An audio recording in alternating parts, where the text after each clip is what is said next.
Amén. Leamos, leamos juntos este pasaje, estas, estas presentaciones. Dice: creo en un solo Dios, manifestado en el Padre, el Hijo y el Espíritu Santo. Creo en mi Biblia, que es la palabra inspirada y revelada por Dios para conocer y hacer su voluntad.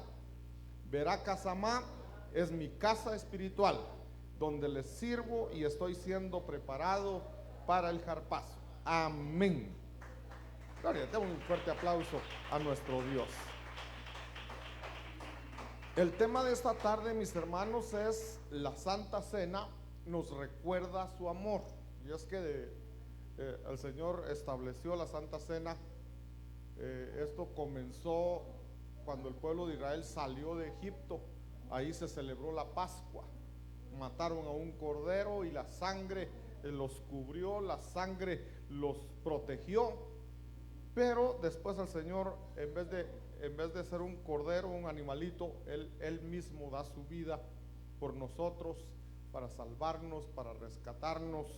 Y entonces dice la palabra, este verso tan conocido, pero a veces como es tan conocido no lo estudiamos. Dice: porque de tal manera amó Dios al mundo. De esa forma es que Dios nos amó, dando a su Hijo para que muriera. Dice que ha dado a su Hijo unigénito para todo aquel que en Él cree no se pierda, mas tenga vida eterna.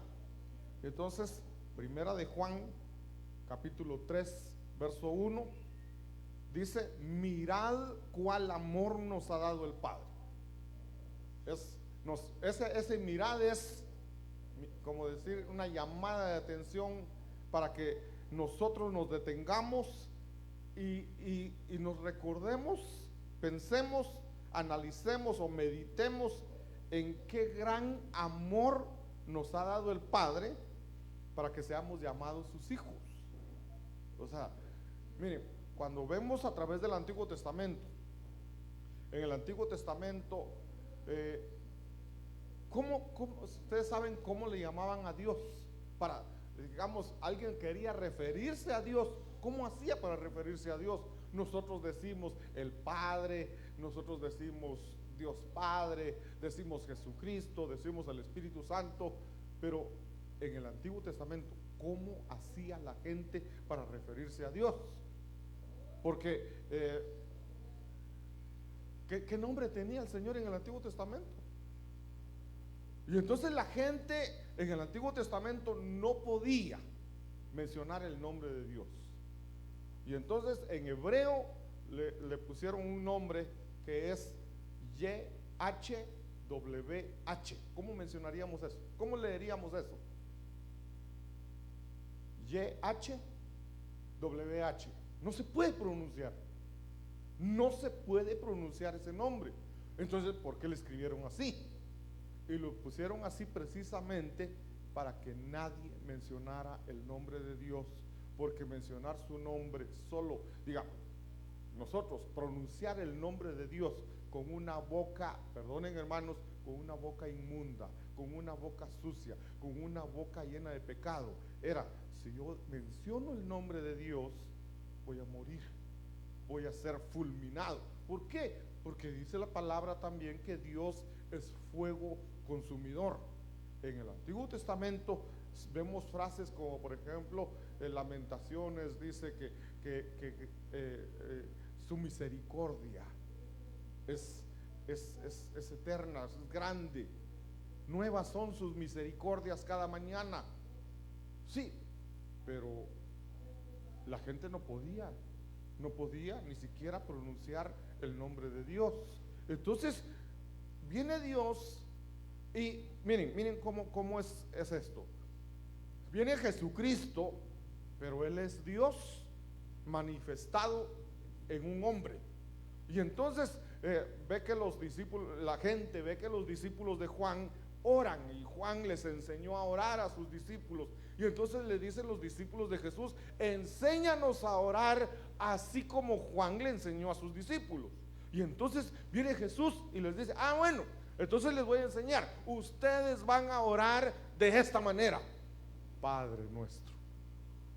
Primera vez que se menciona a Dios como Padre. Primera vez, pero es como decir, bueno, siempre hemos tenido miedo de mencionar el nombre de Dios. No podemos mencionar ni siquiera su nombre.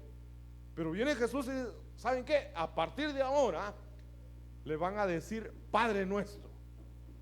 Y entonces ahí aparece y empieza la gente, entonces empezamos nosotros a llamarlo Padre. Padre, pero y entonces está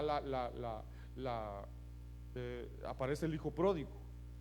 Y es un padre misericordioso, es un padre amoroso.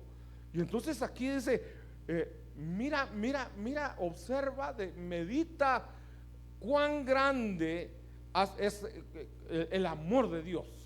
Tan grande es su amor que nos ha llamado ahora hijos de Dios. Por esto el mundo no nos conoce, porque no le conoció a Él. Romanos capítulo 8, verso 15 dice: pues no habéis recibido el espíritu de esclavitud para estar otra vez en temor, sino que habéis recibido espíritu de adopción. Entonces viene Dios y envía su Espíritu Santo, y su Espíritu Santo viene a vivir, viene a morar dentro de nosotros. Y ese espíritu, dice ahí, no es un espíritu de esclavitud. Ya no somos esclavos, es un espíritu que nos adoptó. Y entonces a través del Espíritu Santo, ahora nosotros, dice ahí, por el cual clamamos Abba Padre, por el cual clamamos Papito. Entonces tenemos que aprender a ver a Dios de esa manera.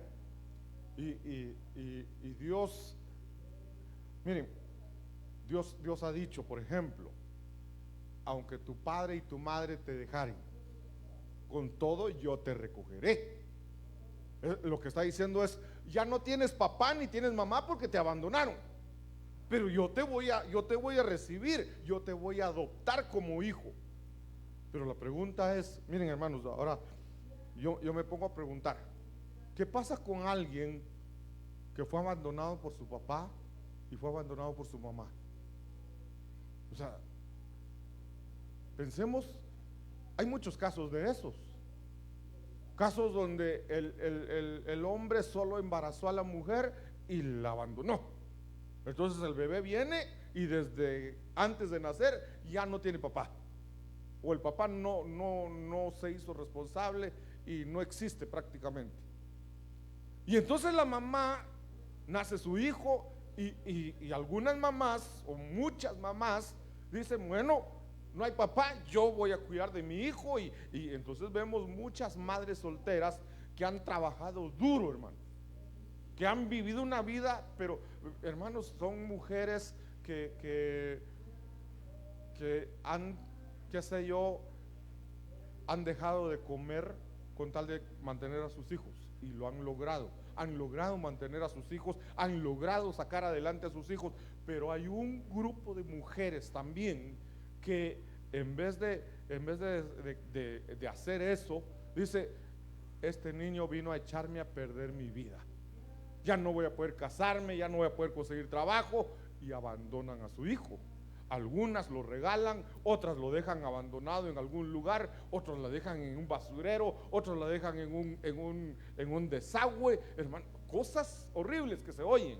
Pensemos en ese niño que lo dejaron tirado en un basurero y, qué sé yo, tenía unos 3 meses, lo dejaron abandonado, crece, alguien lo recogió, lo llevó a un orfanato, o alguna familia lo adoptó, y comenzó a crecer, y con el tiempo se dio cuenta que sus padres lo habían abandonado. Pensemos cómo estará el corazón de ese muchacho, si es ya un adolescente, pensemos en alguien de unos 16 años. ¿Cómo será el corazón de este muchacho cuando le han contado, tu papá ni siquiera quiso saber nada de ti, tu mamá después de que naciste te dejó tirado allá en aquel basurero? ¿Cómo será el corazón de ese muchacho?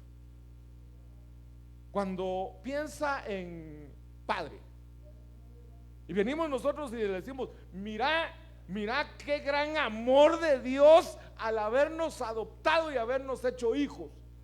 ¿Cómo pensará ese muchacho? ¿Qué piensan ustedes? Alguien que me quiera dar una opinión, ¿cómo pensará ese muchacho acerca de los padres? ¿Qué opinión tendrá del padre? Alguien que me quiera ayudar, que levante la mano. No todos a la vez, porque solo uno necesito. ¿Cómo creen ustedes? Yo me voy a tomar mi agua y a las 6 me voy.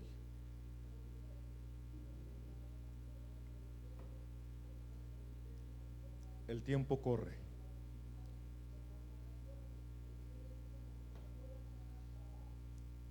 Nadie me va a ayudar, hermanos. Me voy a ir triste. ¿Saben cómo me voy a ir? Nadie me quiere, pobrecito yo. No, es que el corazón de este muchacho, al pensar en un padre, va a odiar al papá. Va a tener odio en su corazón. Y entonces ¿cómo le explico yo y cómo le digo? Mira, si tu papá y tu mamá te abandonó, hay un Dios que quiere ser tu papá, y Él es padre. Mira qué gran amor que tiene Él, que lo podemos llamar padre. Y Él va a decir, para mí no existe padre.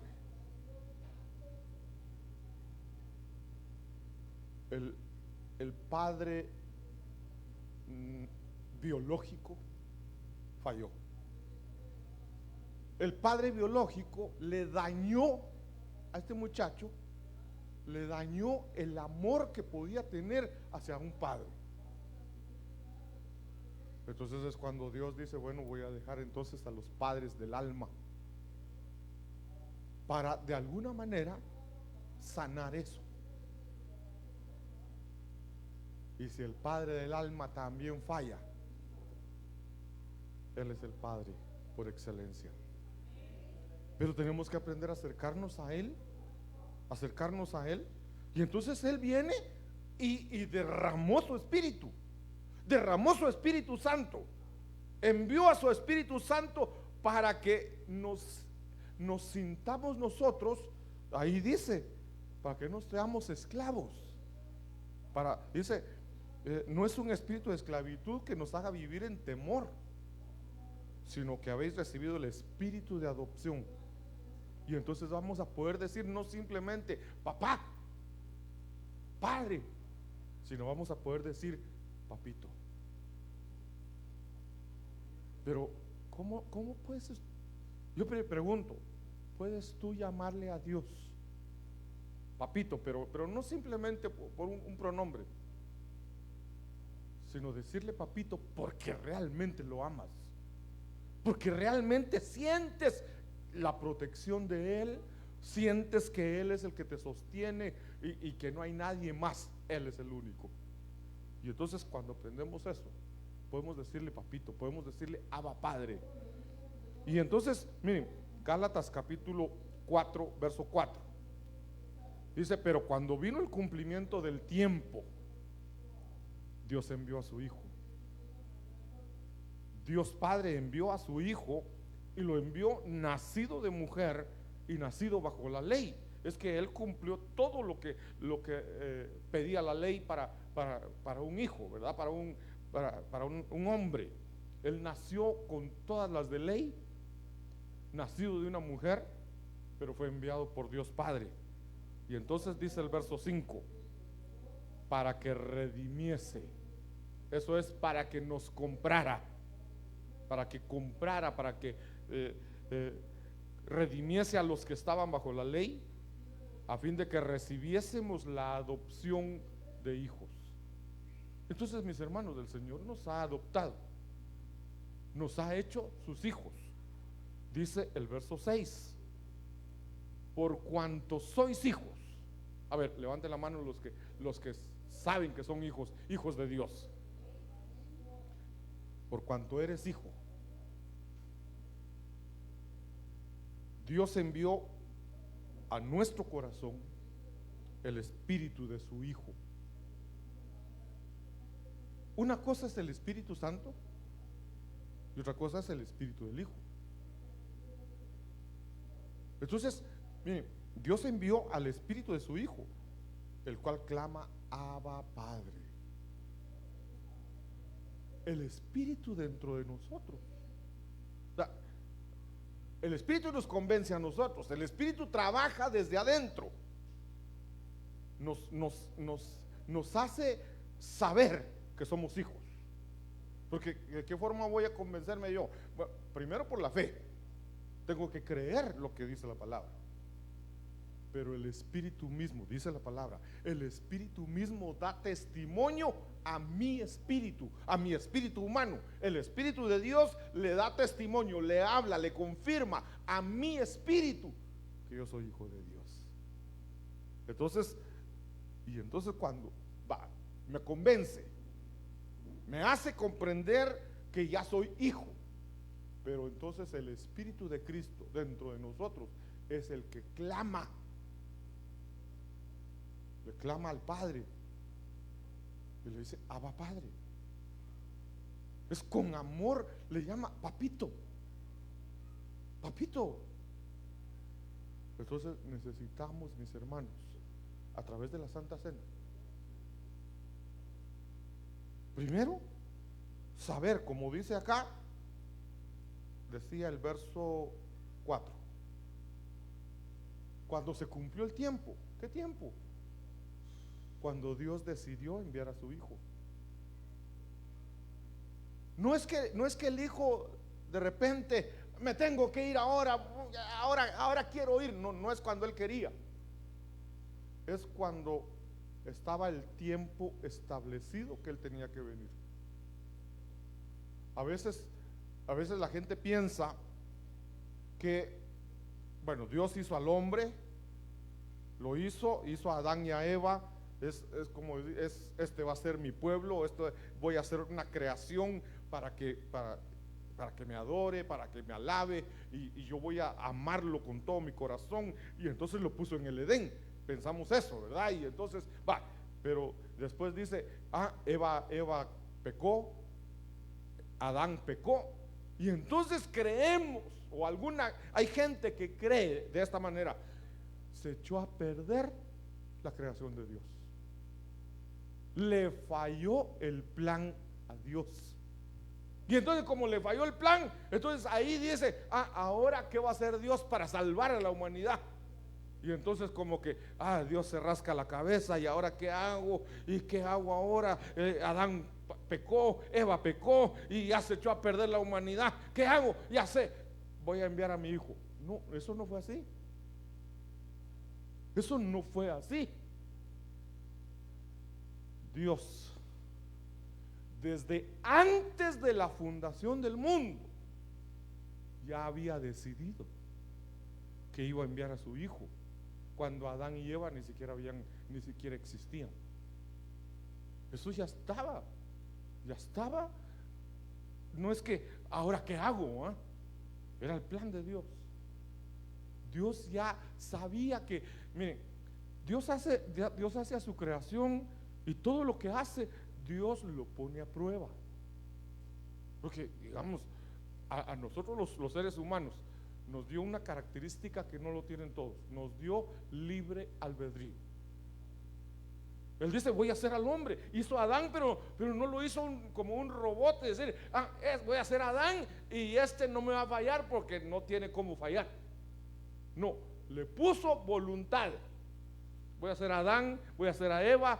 Ellos van a tener su propia voluntad. Ellos van a decidir si me obedecen o hacen lo que se les da la gana. Entonces no es que Dios dice: Dios no quiere que le amemos a Él por obligación. Dios quiere que le amemos por decisión propia. Eso es lo que Él quiere. Por eso nos da libre albedrío, por eso nos dio voluntad, nos dio una voluntad propia, y tú decides qué haces. le honras, le obedeces. Y entonces muchas veces, hermanos, decidimos fallar. Decidimos, voy a hacer esto, ya sé que está malo, lo voy a hacer, pero yo sé que Dios me va a perdonar, dice la gente. Y eso no está bien. Eso no le agrada a Dios. Eso sería, hermano, cometer pecado solo porque sé que Dios me va a perdonar. ¿Cómo se llamaría eso? Yo digo, por ejemplo, aquel que decide, mira, ahí alguien dejó su reloj de oro y dice, el dueño lo dejó olvidado. Yo sé quién es, pero me voy a hacer el loco y me lo echo a la bolsa. Esto lo vendo en $10,000 y se lo lleva, pero es un hijo de Dios y sabe que lo que está haciendo está malo. Dice, eso es robar, y robar no le gusta a Dios, pero yo necesito el dinero, dice, y se lo lleva. ¿Cómo se llama eso? Porque eso no es pecado. Eso no es pecado. ¿Qué será?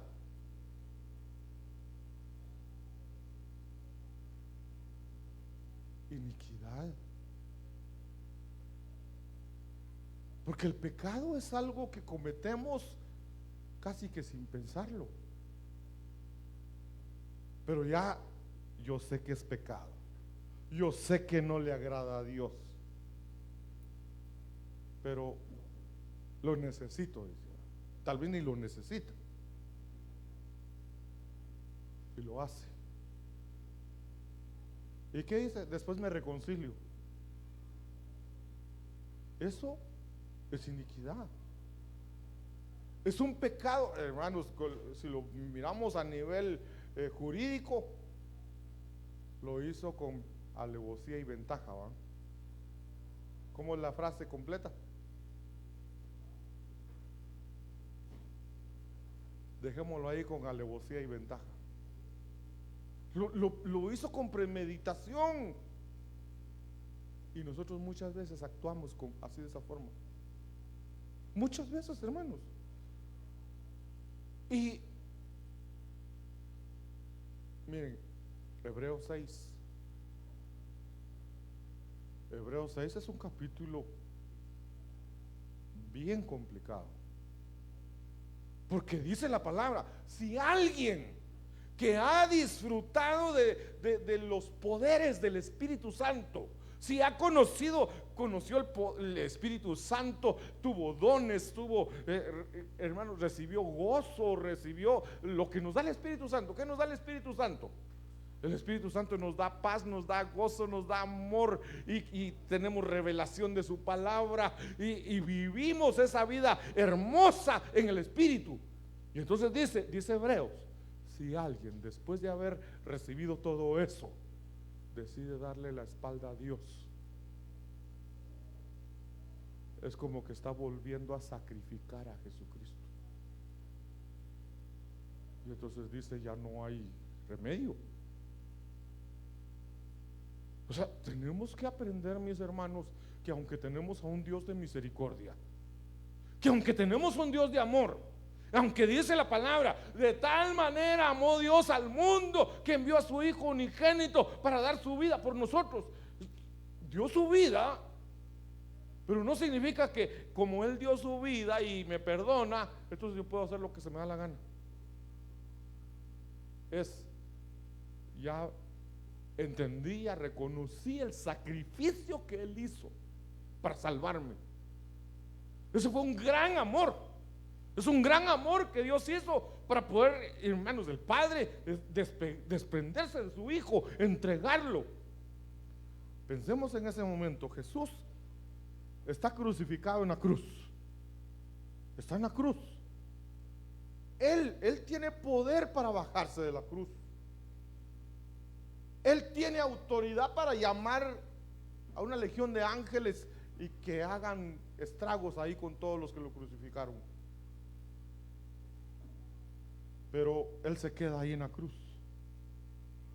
Y entonces, como Él está crucificado y Él está pagando el pecado, está pagando el precio de nuestra iniquidad, el precio de nuestra transgresión, el precio de nuestro pecado, y entonces el Padre dice: bueno, mi hijo va a pagar por los pecados de todos.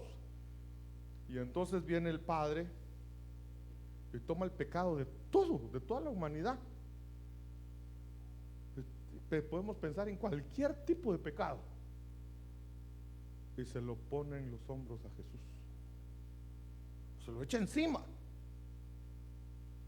Y entonces en ese momento Jesús está cargando, eso, Isaías 53, Él mismo cargó con todos nuestros dolores, con nuestras iniquidades, con nuestros pecados, con nuestras transgresiones, y el precio de nuestra paz cayó sobre Él, y todo eso, nuestras maldiciones cayeron sobre Él, todo cayó sobre Él. Y de repente el Padre voltea a ver a su hijo, se lo queda viendo, y ¿qué mira? Mira el pecado de toda la humanidad.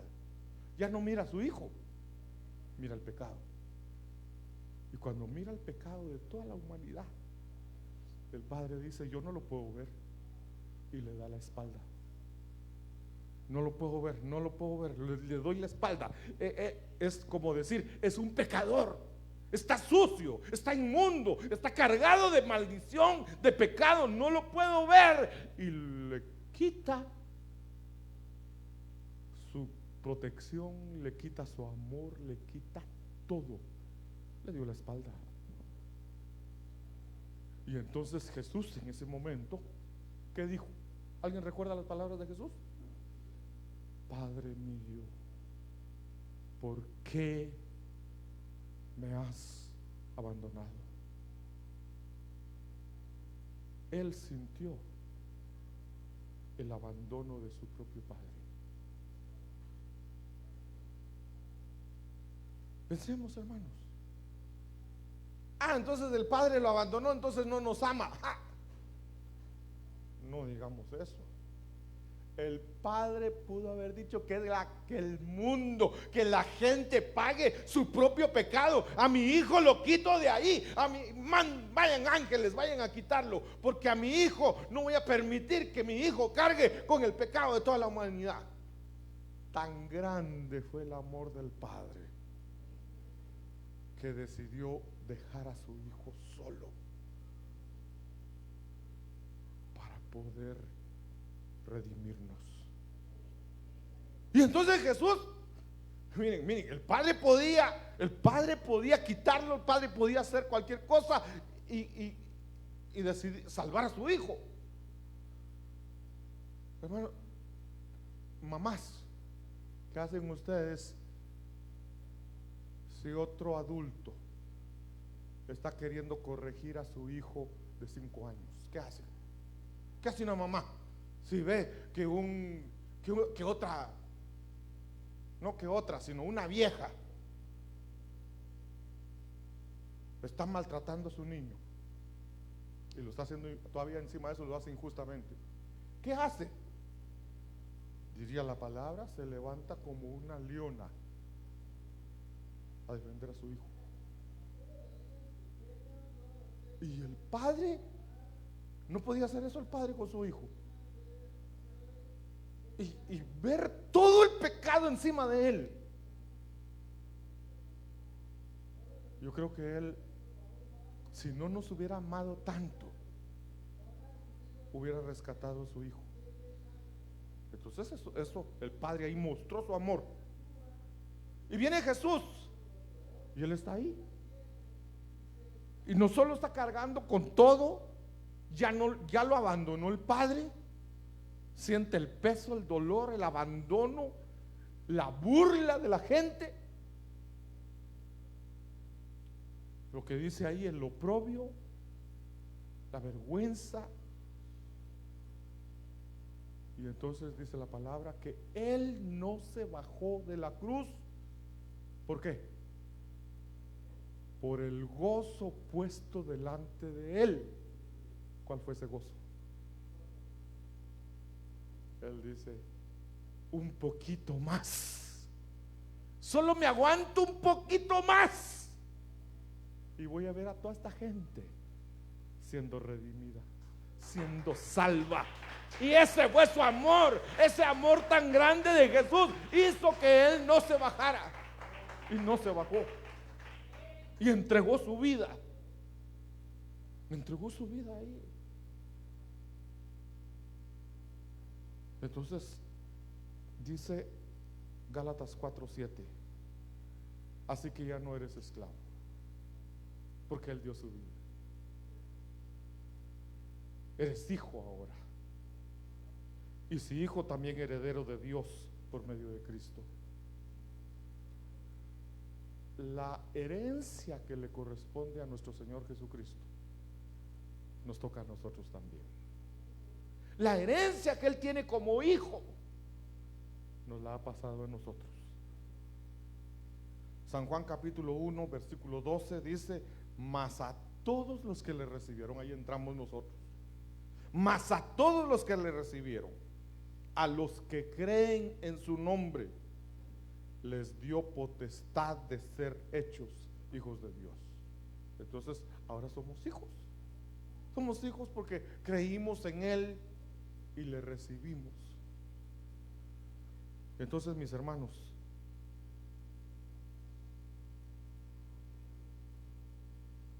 analicemos ese sacrificio que hizo nuestro Señor.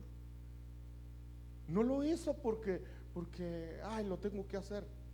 Él decidió.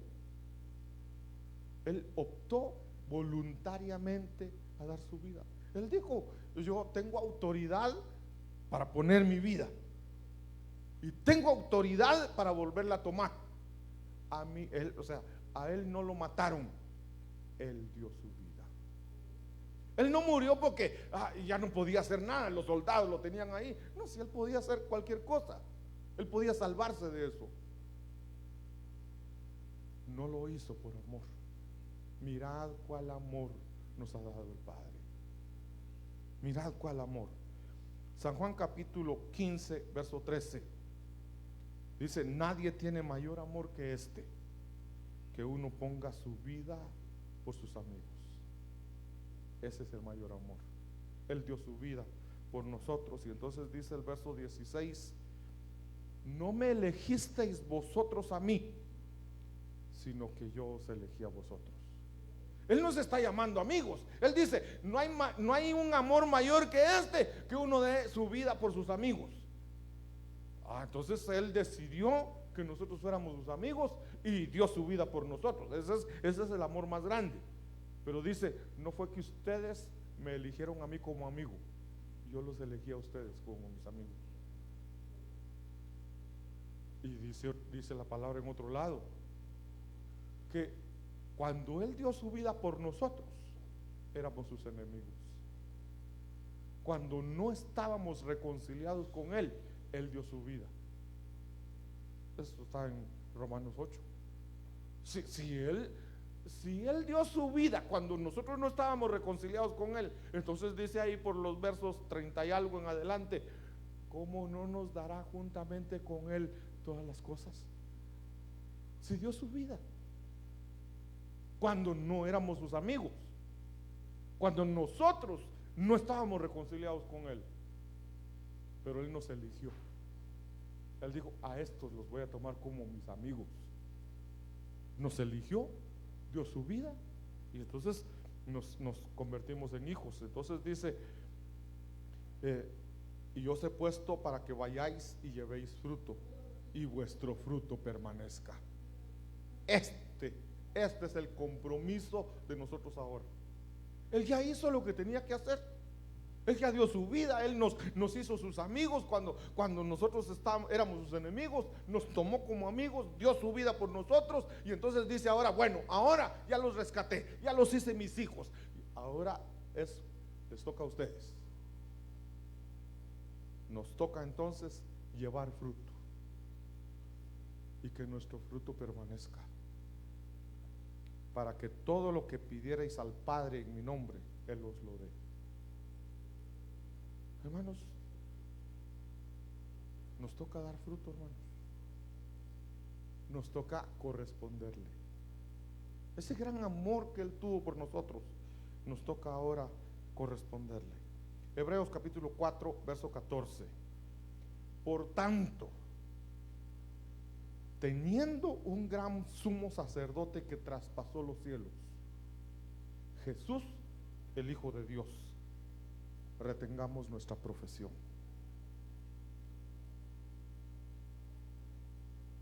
¿Se recuerdan que cuando Jesús resucita,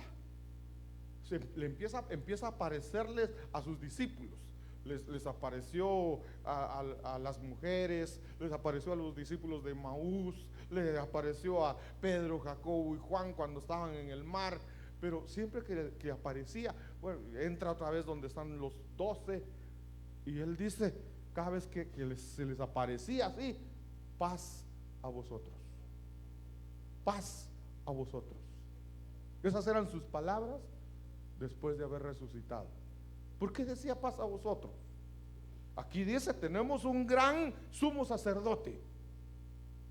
¿Qué tiene que ver sumo sacerdote, paz a vosotros, su resurrección? Y es que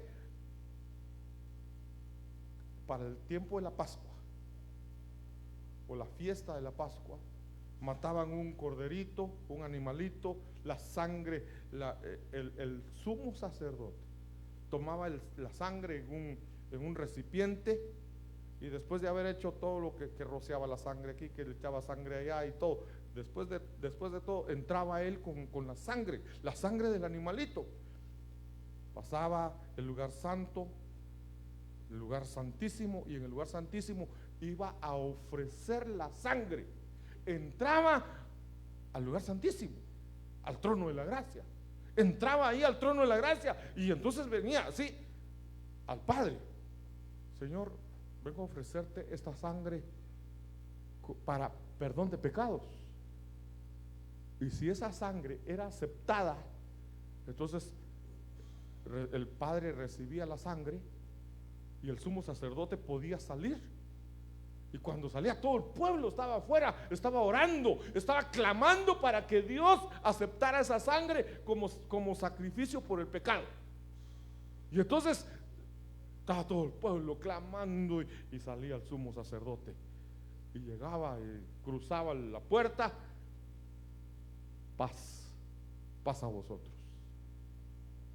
Eran las palabras del sumo sacerdote cuando decía: la sangre fue aceptada, la sangre fue recibida, tenemos el perdón de Dios.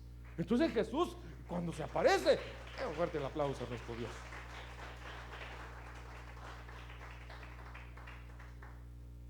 Entonces Jesús, cuando se aparece, les dice: paz a vosotros.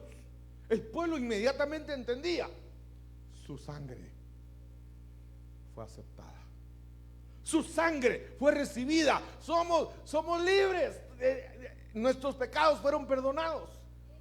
Entonces tenemos un sumo sacerdote que no entró al tabernáculo terrenal, entró al tabernáculo celestial, entró al lugar santísimo, al trono de Dios allá en los cielos. Llevaba su sangre, su propia sangre, no la sangre de un animalito, llevaba su propia sangre, y el Padre le dice: esa sangre es limpia, esa sangre es bendita, esa sangre es pura, es aceptada como pago por el pecado de toda la humanidad. Y entonces ya no, y el Padre le dice: ya no se necesitan hacer más sacrificios, ya no es a cada año otro sacrificio, quédate aquí conmigo, que tu sangre se quede aquí conmigo, quédate ofreciendo esa sangre permanentemente, ya no más sacrificios.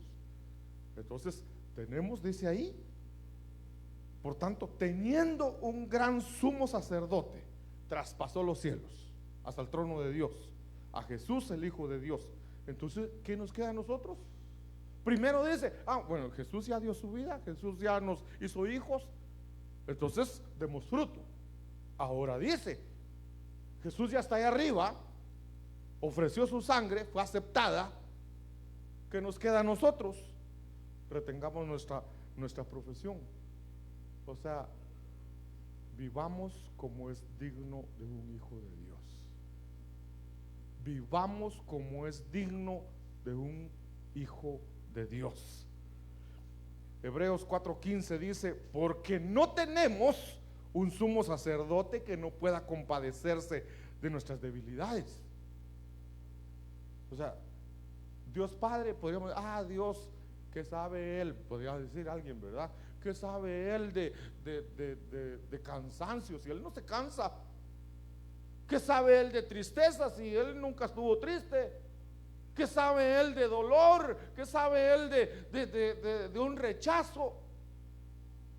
Pero el sumo sacerdote que nosotros tenemos tuvo tristeza, lloró de tristeza, se cansó, fue traicionado, sufrió el dolor más grande que pueda haber.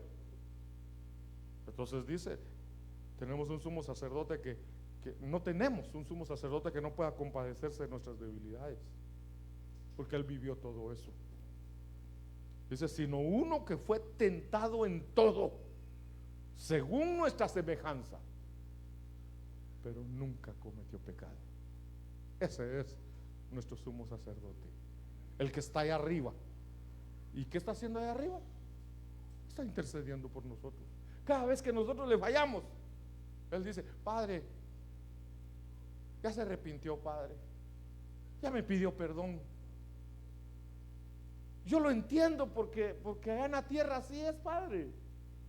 Allá en la tierra uno tiene debilidades. Yo lo comprendo, así que perdónalo, Padre. Y el Padre dice, como decía, si tú lo pides, yo lo perdono. ¿Por qué? Porque Él ya pagó el precio. Él pagó el precio. Entonces, Padre, pero ¿viste el pecado que cometió? Sí, papá, pero aquí está el pago. Y entonces el Padre dice, bueno, está bien. Verso 16. Como Él está ahí arriba, como Él está ofreciendo su sangre, como Él nos entiende, nos comprende, entonces dice, acerquémonos pues confiadamente al trono de la gracia, para alcanzar misericordia y hallar gracia para el oportuno socorro. Hermanos, no tenemos por qué decir, pero ¿será que Dios me oye? ¿Será que yo puedo orar? O mejor voy a ir a buscar a los ancianos para que oren por mí. No, hermanos,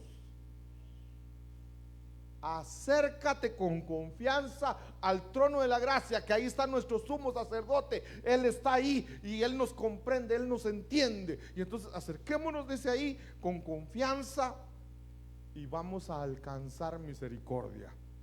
Vamos a hallar gracia para nuestra necesidad, para el momento que lo necesitemos. Entonces, mis hermanos de alabanza, por favor, me apoyan a ministrar. Los hermanos que van a servir los elementos de la Santa Cena también, por favor.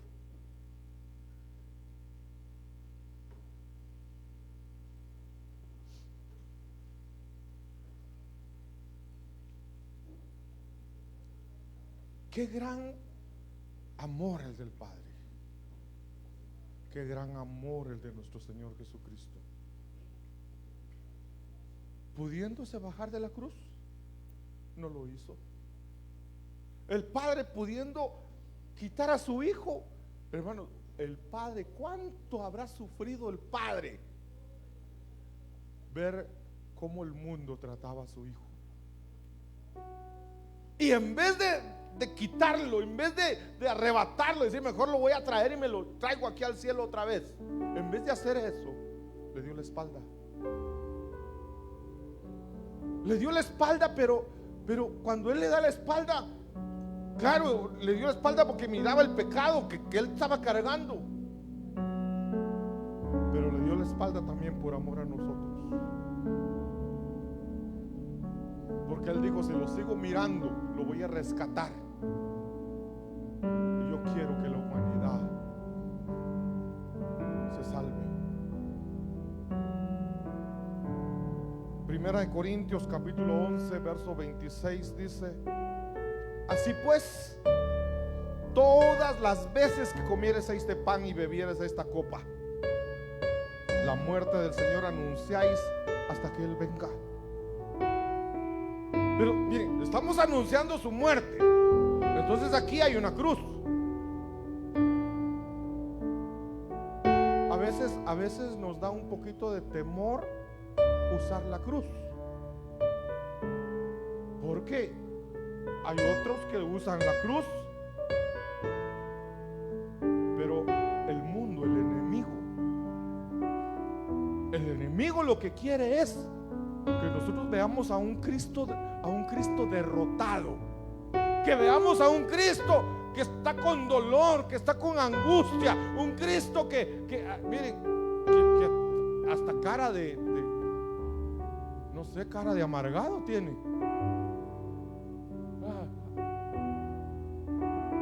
Pero Él dice, Él dio su vida, pero Él ya no está en la cruz. Él ya no está en la cruz. Él está vivo. Él resucitó y nosotros creemos en ese Cristo resucitado, en ese Cristo que dio su vida, pero de las cenizas se levantó. Él tiene poder para eso. Y si Él se levantó de entre las cenizas, nos va a levantar a nosotros también. Entonces, una cruz vacía nos hace recordar su sacrificio, pero no está ahí, está vacía. Igual que la tumba está vacía. Él no está en la tumba. Entonces dice, cada vez que comas el pan, cada vez que bebas de la copa, estás desde ahí. Vamos a ver.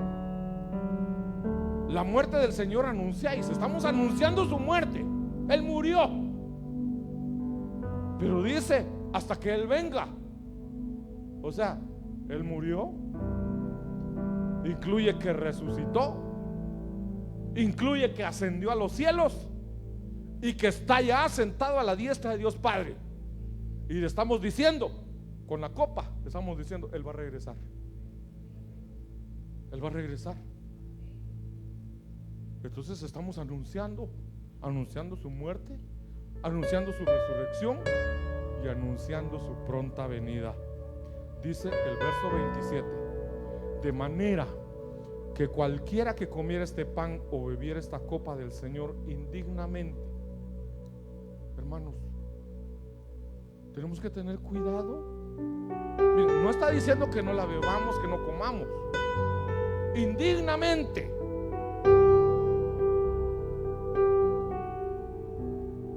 Dice, será culpado del cuerpo y de la sangre del Señor.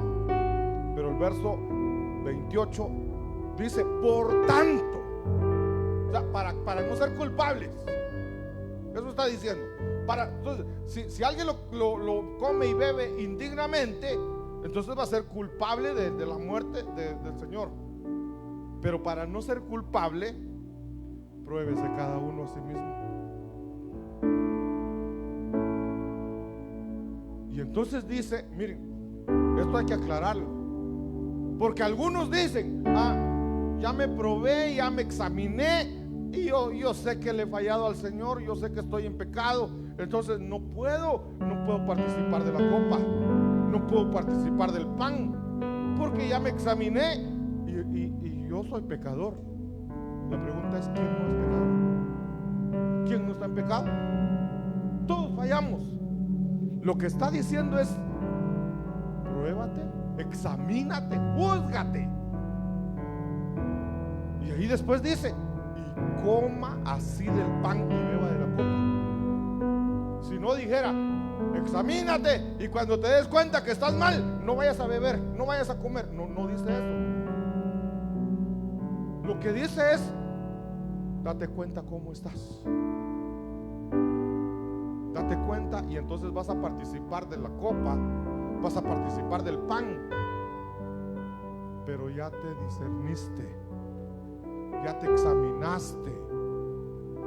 Y cuando uno se examina, cuando uno se da cuenta y uno está frente a un hermano, estamos frente al Señor, no le queda a uno más que decir, Señor, yo te fallé, Señor, perdóname, me arrepiento, Señor. Y entonces, después de eso, después de habernos arrepentido, de haberle pedido perdón al Señor.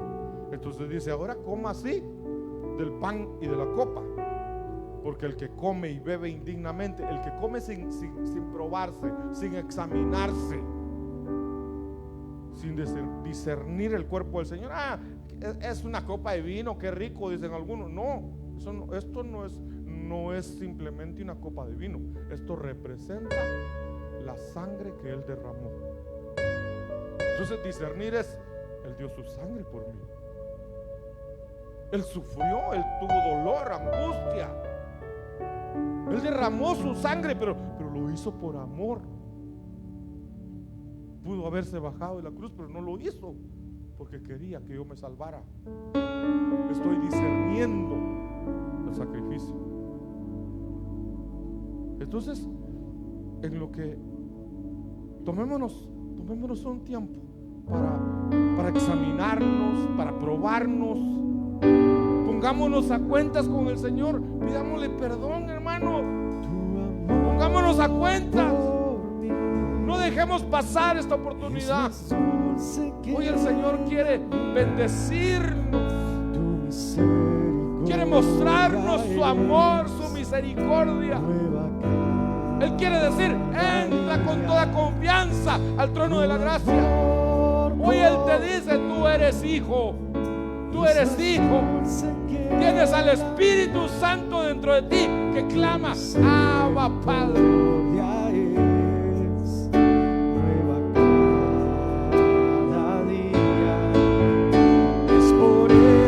Que te alabo, es por eso que te sirvo, es por eso que te doy todo mi amor,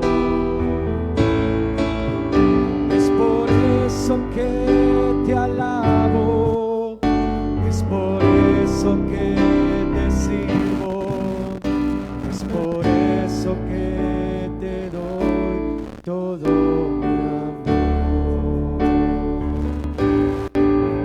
Tu amor por mí es más dulce que la miel. Tu misericordia es nueva cada día. Tu amor por mí que la miel, tu misericordia es nueva cada día. Es por eso que te alabo, es por eso que te sirvo, es por eso que te doy todo mi amor.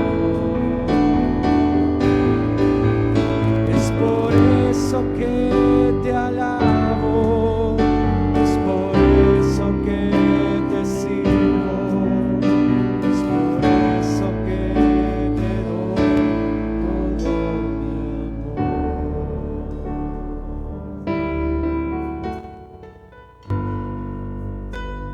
Dice el verso 23: porque yo recibí del Señor lo que también os he enseñado, que el Señor Jesús, la noche que fue entregado, tomó pan. Esa noche que Él fue entregado, Él celebró la Santa Cena con sus discípulos. Y entonces dice el verso 24: y habiendo dado gracias, lo partió y dijo: tomad, comed, esto es mi cuerpo que por vosotros es partido. Está diciendo: esto es mi cuerpo.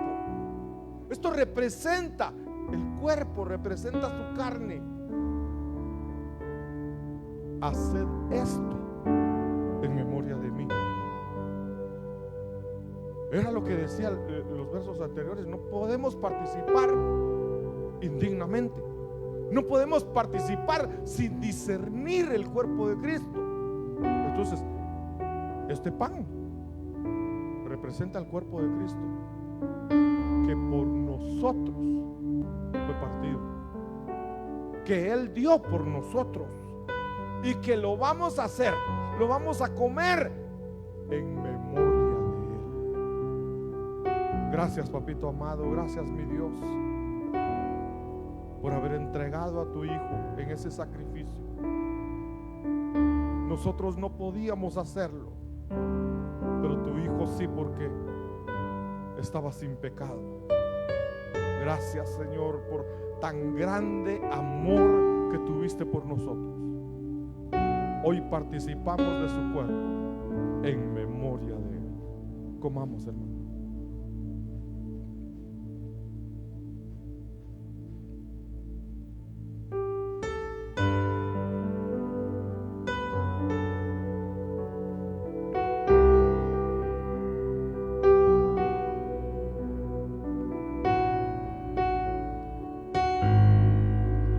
Asimismo, tomó también la copa, después de haber cenado, diciendo: esta copa es el nuevo pacto en mi sangre. Es su sangre. Pero Él dice: esto es un nuevo pacto que estoy haciendo. Estoy sellando un nuevo pacto con ustedes a través de mi sangre. Él derramó toda su sangre para hacer un pacto, pero no un pacto cualquiera, un pacto nuevo. Y entonces dice la palabra que ese pacto nuevo es mejor que el antiguo. Entonces el Señor selló un pacto con nosotros, lo selló con su sangre. Haced esto todas las veces que la bebiereis en memoria de mí. Gracias, Señor, por esa sangre preciosa derramada en la cruz del Calvario. Hoy bebemos de su sangre en memoria de nuestro Señor Jesucristo, recordando ese sacrificio, anunciando tu pronta venida. Bebamos, hermano.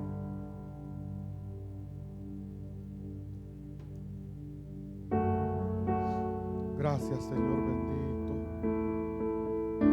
Gracias, papito. Bendito sea tu nombre. Es por eso que te alabo, es por eso que te sirvo, es por eso que te doy todo mi amor. Es por eso que te alabo, es por eso que te sirvo, es por eso que te doy todo mi amor.